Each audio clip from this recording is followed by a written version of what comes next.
All right, guys, today we've got 2024 Indianapolis Supercross to check out. This track, I'm very happy with how it came out. I feel like I did a really good job at replicating the track map, and it just came out really well. It works, multiple different line choices you can take, and should be good. Pretty simple, but maybe it's because it's a Triple Crown race this weekend. Not really sure, but yeah, we're just going to jump into it, do a track walk kind of like we normally do, and then recap the race from the weekend before. The 2024 Indianapolis Supercross is going to be this weekend, and we're going to get a track walk here in first person with Jett Lawrence before we start talking about the race from the weekend before. So we hit a double, triple, single into that corner. There is two different ways you can hit it.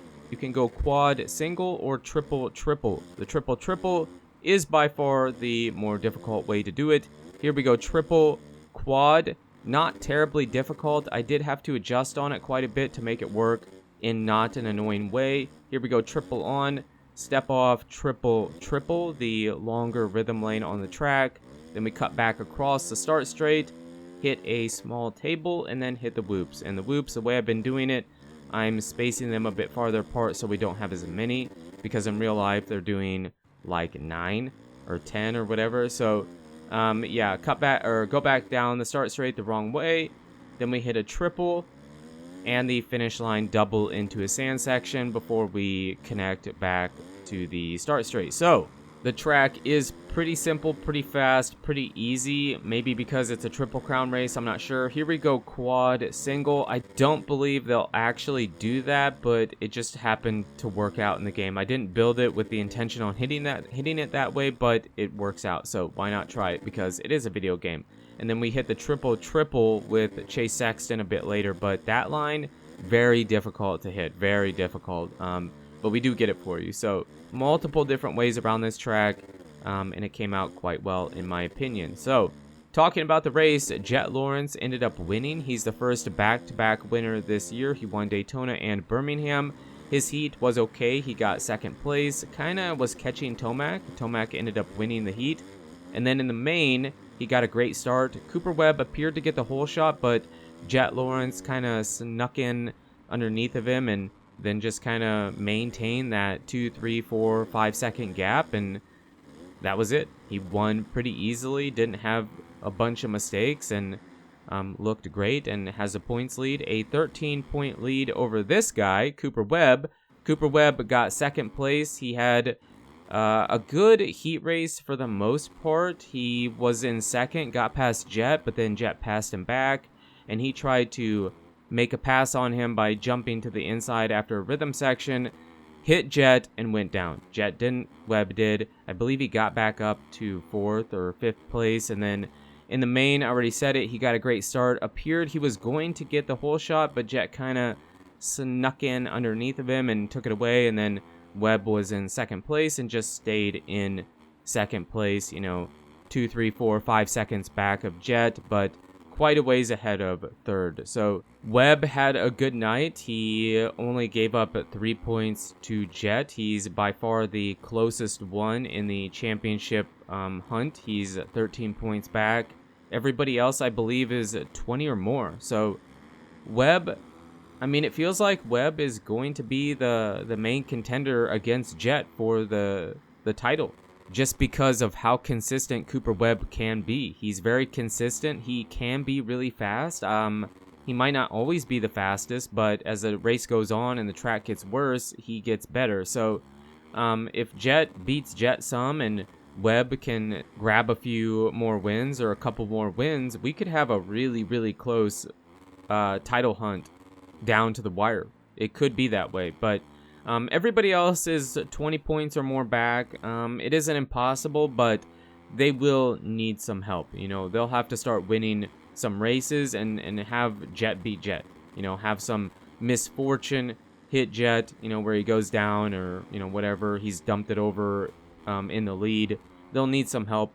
But, it's just, at this point, the title hunt is starting, the contenders are starting to separate themselves a bit, so, whatever. And then Ken Roczen got third place. He had a great night as well for the most part. He didn't have a great start, and his third place was well deserved. He had to work for it. He got stuck behind Justin Cooper for quite a while. And can we acknowledge this right away? Justin Cooper is just, I know you've got Tomac and Webb, but Cooper looked great, and he's had a pretty good season, just overshadowed by all the other stuff that's going on, right? But he rode well. I know the track didn't have whoops, and they kind of prepared it for rain, and there was a bunch of rain, but it didn't really affect the race too much. So, whatever. But Justin Cooper got 5th place and had a great ride. He kept Ken Roczen behind him.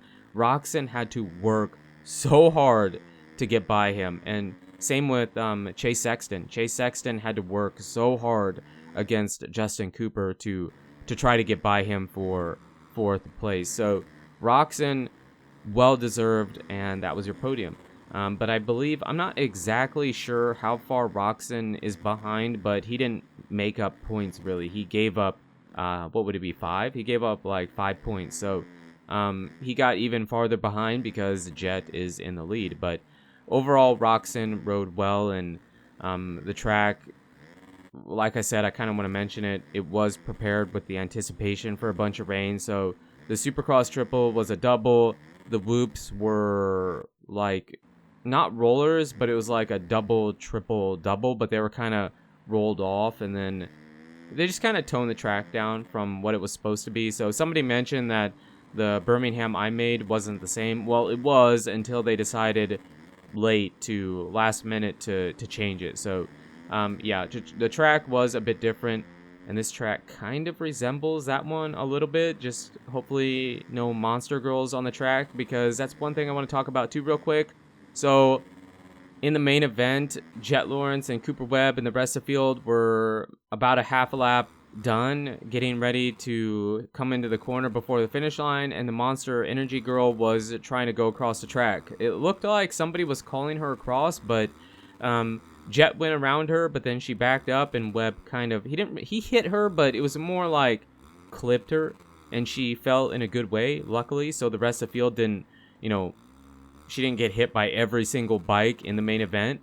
And it affected Webb a bit, but I don't believe he was in a position to make a pass on Jett Lawrence. So it affected him, but I don't think it would have changed anything for Cooper Webb. So yeah, here we have Chase Sexton, and we're going to hit the triple in that rhythm section. But Chase Sexton got 4th place. He had to fight Justin Cooper quite a bit. He had a good heat. He won his heat, and in the main he was riding okay, but he started to make some mistakes, and Justin Cooper got by him, and then he had to pass him back. So but here we go, triple, quite difficult because the triple in is very tough. So line choice, like I said, line choice on this track. But Sexton got 4th place, and he looked okay.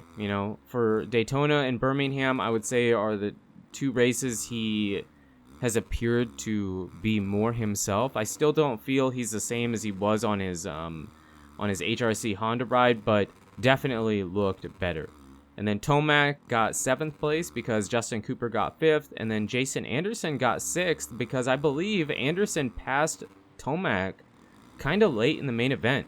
Anderson started coming on strong late towards the end of the main event and got by Tomac, and Tomac got 7th place. So Tomac, I don't believe, had a great start, which probably didn't help his cause, but, I don't know. I still believe he will, as in Eli Tomac will get a win yet this year, but, he's running out of chances. He's definitely running out of chances, and not getting great starts is really hurting him.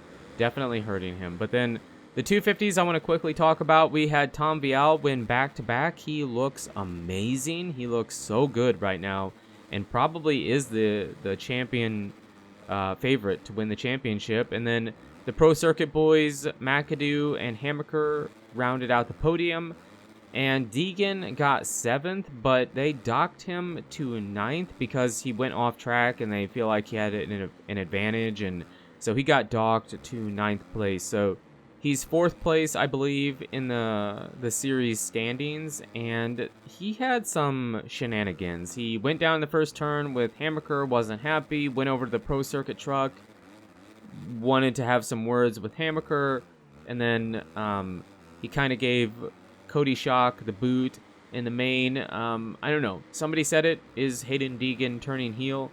I don't know. I don't really care. He's fun to watch him ride. He's young, you know, whatever. It was kind of interesting. Definitely interesting. But let me know what you guys think in the comments down below. But you guys are girls absolutely amazing. Thank you so much for the support on the channel lately. It really does mean a lot. And until the next video, take it easy.